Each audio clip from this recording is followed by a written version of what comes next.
The next pose we're going to come into it from downward dog, which in itself is a really good restorative pose. Stretch out your hamstrings. Basically, it's a full body posture, but you can also use it as a rest position as well.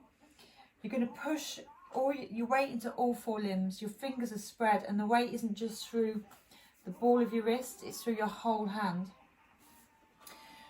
Your feet are going to be hip width apart, and your heels just slightly turned in, so they're hiding behind your toes, just to get your hips into the proper alignment. It's a slightly heart opening pose. There's no weight in your head at all. You should be able to wobble it about.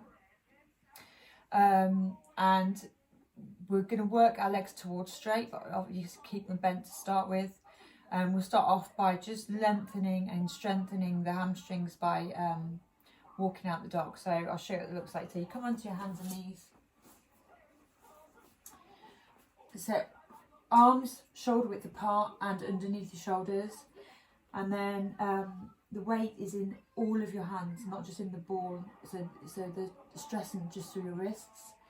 And push up onto your toes, up into the dog. Do quite a long dog to start with for your own comfort. You can keep a bend in your knees if that's more comfortable. Slight arch in the top of your back, across the cervical spine, because you're trying to mount your heart towards the floor, and no weight in your head at all. And then you can bend one knee after the other and just lengthen out those hamstrings. And then after a few walks, just bring it to stillness and spend about 10 breaths in through the nose, out through the nose in this position. And then you're going to bring your knee up towards your nose, your left knee towards your nose, and then step it to the outside of your left hand. So your hand is next to your foot. And move back so you can see. Okay, so we're going to hold that because it's a really good stretch all through the groin. Pushing back with that back leg, so you're using your quad, stretching your ankle and calf. And then after about 4 breaths, that back knee comes down to the mat. Turn your toes under, or just hold that, just to feel that new stretch and how that's changed things. Again, your pelvis is neutral and facing forward, so we're not doing anything funky with our hips, not turning them out.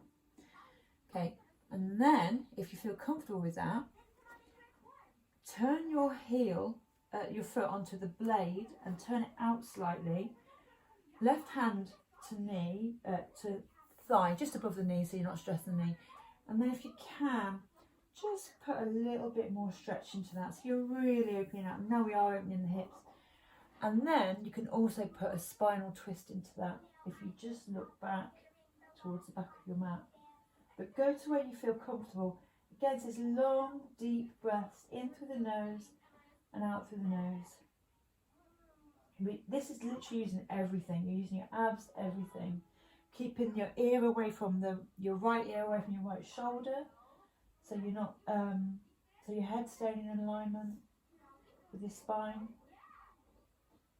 And then you could bring that in. And then, if you can, take that a little bit more. You can come a little bit further down onto your mat, onto your elbows. But go with the flow. That is quite tough, so build up to that.